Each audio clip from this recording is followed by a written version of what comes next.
good morning, no? So ito yung Sniper 155 natin, ayan. So ay throttle body cleaning. Pero ayan, papapalit din tayo ng fuel filter dun sa tangke tsaka yung air filter dun dito.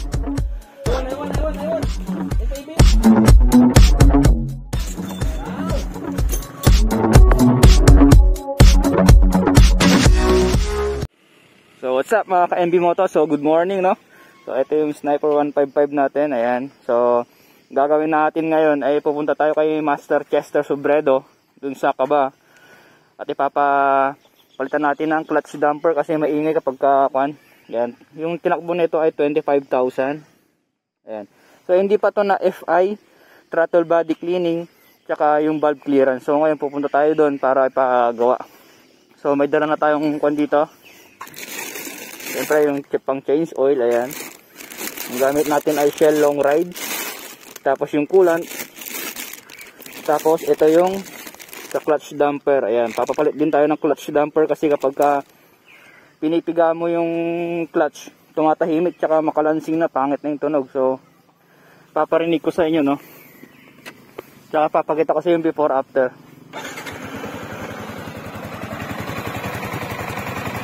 So, ayan, no. So pagka piniga ko yung clutch, tatahimik siya ng konti.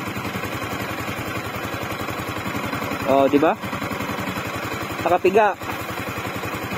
Binitawan ko. Oh. So update ko kayo, no. Ayan. So ito pala, no, mga ka-MB Moto, nung 16,000 odo napalitan ko na ng fuel filter dun sa tangke tsaka yung air filter dun dito. So yun lang, pero hindi siya na FI nung 16,000 odo. Ayun. Ito ibiyok.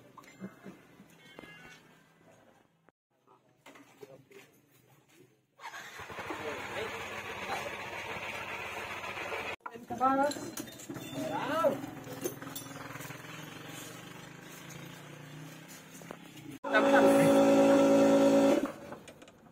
Narihan ko tayo doon. Kapag pala tatang doon. Ako ko din pala na mo ko. Ako ko pala. Ay, di mo masyado po. Sabi na ba? So ito na yung sniper natin. So na FI na siya, throttle body cleaning, tsaka palit yung clutch damper, tsaka tune up sa valve clearance. So ito na yung tunog niya. Pero hindi masyado napapansin kasi kapag sa video lang eh.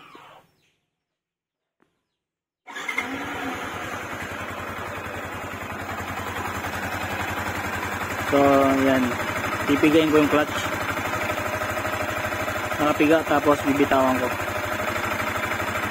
Meron pa din tunog pero konti na kasi nung binaklas namin kanina eh talagang malaki yung play ng clutch housing na ganun.